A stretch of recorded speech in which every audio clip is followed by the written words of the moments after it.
Let's see. So I'm just gonna kind of like wish myself back into my office. So here we go. 1, 2, 3.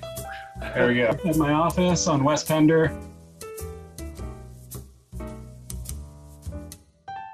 We are about to talk to a person who jumps over fire on a somewhat regular basis.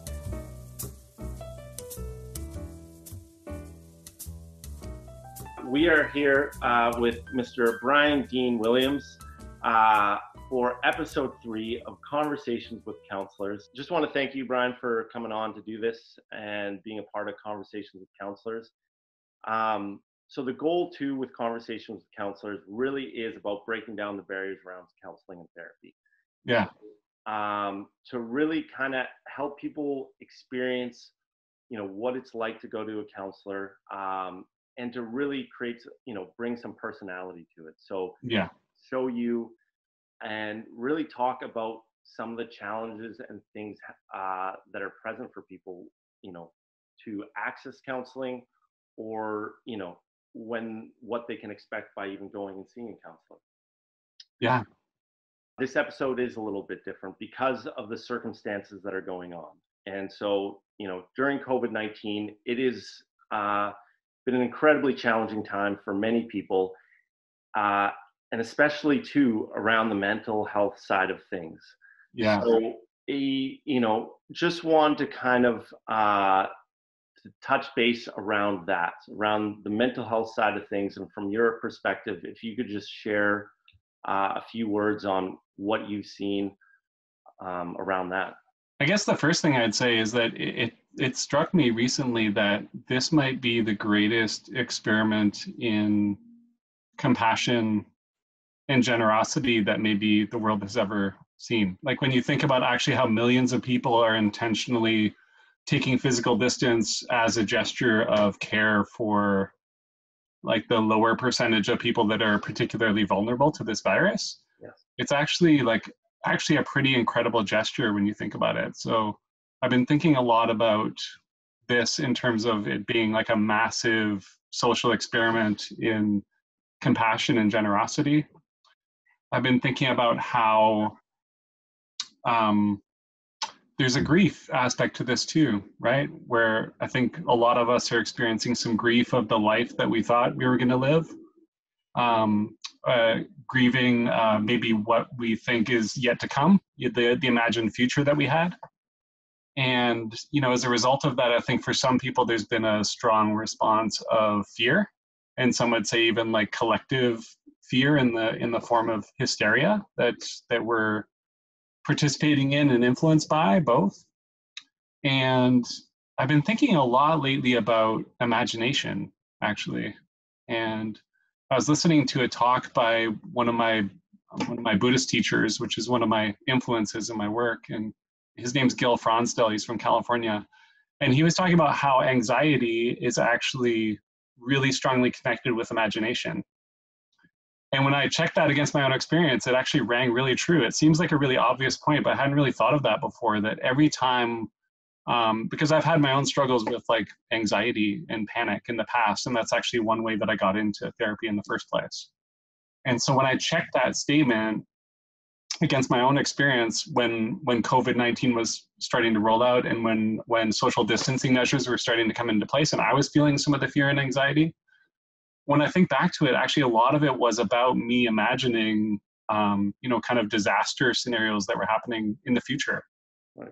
And so I've been thinking a lot about imagination and how our imagination, if we're not attending to it, if we don't have a practice to work with our imagination, then it can really start kind of rolling out of control and take us for a ride in terms of fear and anxiety and maybe depression too. Yeah.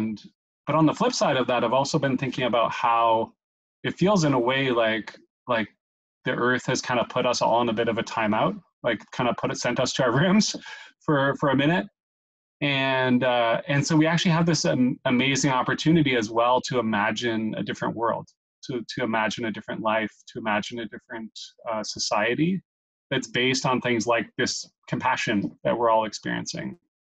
And I find that really exciting, actually, in terms of like prospects for our collective mental health moving forward. That maybe we have an opportunity here in this pause where we're taking physical distance from each other. There actually might be an opportunity to create closer connections, ironically. You know, a lot of the times our anxiety, you know, people are quite anxious right now because their imagination is running away with them. Mm-hmm. So if you could just touch on that again, and maybe even what are some possible ways that people can help alleviate that? With my clients, we often work with this acronym that I've kind of riffed on some work of Stephen Batchelor, who's like a Buddhist scholar, and I call it SALSA. And it's about like learning how to work with spicy emotions, right? And emotions like anxiety are like spicy, they're hot. And so you could think of it as working with spicy emotions, or if you're a dancer, you could think about it as like learning how to dance with difficult emotions rather than wrestling with them, right? And so the S is for stop or pause, which we've all kind of been forced to do, right? But if you're caught up in that negative imagination of like an imagined future, for instance, there's actually an opportunity there to recognize that and to stop, to kind of tap the brakes. And then the A is for like allow or embrace. And when I say that, I'm talking about being aware of what's happening in our bodies in the present moment, rather than just being lost in a story about an imagined future. What would it be like to actually recognize how anxiety, for instance, or fear is showing up in the body? It might be like tightness in the chest. It might be like feeling like you're choking, right? Or like there's a hollowness in your belly or butterflies. Our instinct is to turn away from those kind of experiences. But actually, there's a lot of freedom available if we learn how to actually turn towards these experiences. And for me, what that looks like is dropping from the story into the body. And using the breath, for instance, to inhale into the difficult sensation of fear, for instance. And then the L is for let go, or I actually kind of prefer let be, because we're not necessarily trying to get rid of it, but we're just kind of softening up how we're relating to it. So it's like, I'm like inhaling into the difficulty of fear, and then on the exhale, I'm softening, letting go, dissolving the musculature around it. So we're working at it at more of a somatic or bodily level. And then the second S is for see impermanence, because what our emotions have in common with everything else in the universe is that they're impermanent. They change from moment to moment. Yeah. When we're caught up in panic and fear, we get lost in the delusion that it's never going to end, right? But the nature of it is that it's impermanent, that it's going to change, and you can actually see that when you do this kind of practice. And then the A is for act with integrity. So doing something that's skillful for your mental health. So it could be reaching out for a friend. It could be going out for a run if you're able to do that and maintain social distancing. It could be some kind of practice like we talked about that's going to help you to kind of counter anxiety. So I find that SALSA acronym is really come in handy for me. A couple more things, Yeah. The main goal of this episode is really about helping people during this challenging time, which we've definitely touched on here. But I want to kind of, one of the questions we always ask, and it may relate to what you've already said, but we ask it in every Conversations with Counselors episode, and that is for someone who's watching this who is really just having a tough time getting out of bed, struggling to get out of bed to start their day. What is one piece of advice that you would recommend for them? Well, I would say that depression wants you to stay in bed. Depression doesn't want you to reach out. Depression wants to get you alone, like for its own purposes. And so the people that I've worked with that have had success in gaining some traction against depression, and it's not easy, it's usually involved taking a stand against depression and the plans that it has for your life. And that often involves action. It means kind of pushing yourself or nudging yourself to do things that you just really don't feel like doing, right? Whether it's like some kind of movement practice, reaching out to a friend, journaling, connecting with a counselor, joining a group, something to start creating some momentum, right? And the really cruel thing about depression is that it removes the motivation required to overcome it. right? That's one of the strategies that it uses against us, is that it removes our motivation to take a stand against it. So it becomes this kind of perfect feedback loop for depression.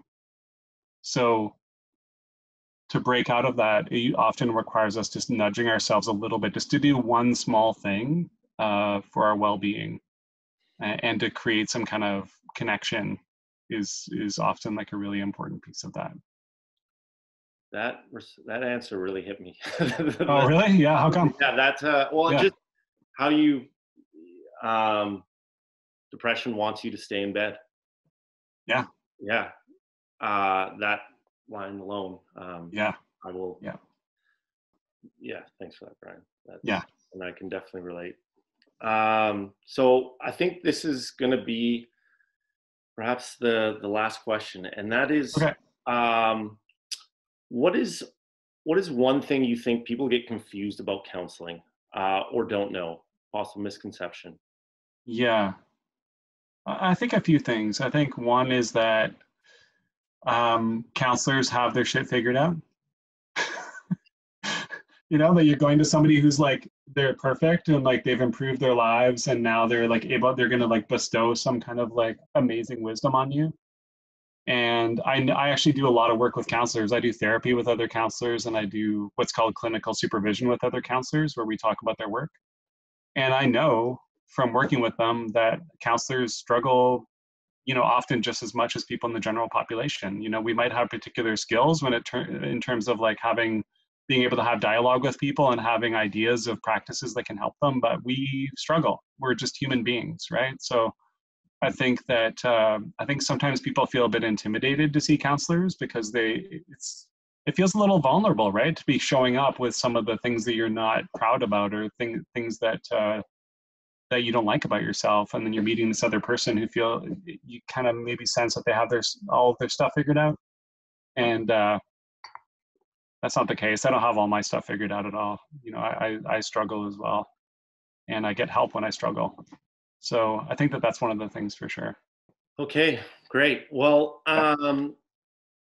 very last, it's not a question, but we're just going to turn it over to you and it's okay if you don't, but is there any last closing thoughts for episode 3, Conversations with Counselors? Yeah, I think that, you know, this is a really interesting time. And I think that maybe some of you out there who are experiencing some fear, either because you're personally vulnerable to COVID-19 or you have a loved one that is, I can feel a lot of compassion for what you're going through right now. And I'm sorry if you're struggling with that. And I also feel a bit inspired at the same time that a more compassionate and connected world is possible, and that it's possible for us to imagine that together and to co-create that together. And that might look like a world that is more just and compassionate, where there's less stigma around mental health, where we can have these kind of like open-hearted conversations with each other more often. And so I really want to do that work with you, like with WIRTH Hats and with people in general in the world. And so if there's anything that I can do to help you, please jump in on one of the guided meditations that I'm doing online during COVID-19. Please reach out for therapy if you'd like to do some work with me online here. This is the office that we'll be doing it in for now. And I would love to like help you out or assist you. And if you have any questions, need any kind of support, any kind of resources, please reach out, because I really appreciate what it takes for people to do that. And I want to be as helpful as I can. Amazing. Thanks, Yeah. Brian. Yeah. Last thing with that, to follow up, how do people find you though? They can find me on www.briandeanwilliams.com. I put my middle name in my name because I have the most generic name in North America. So I threw the Dean in there. It kind of sounds like Billy D. Williams. That's one way that you can remind it. Lando Calrissian. So briandeanwilliams.com. You can find me on Facebook at facebook.com/briandeanwilliams. And I'm pretty active on Instagram as well. So you can find me on those platforms, LinkedIn. Yeah. Amazing. So reach out. The meditation, people will be able to find that through Instagram or social. Exactly. Yeah. I'll post those on Instagram and Facebook. And if people have any questions, they can message me or email me anytime. Yeah. All right. Well, thanks so much. Episode 3, Conversations with Counselors with Brian Dean Williams. It's been a pleasure. And thanks so much for willing to do this and to really support the community that is Vancouver, support the community that is abroad, anyone who's watching this, and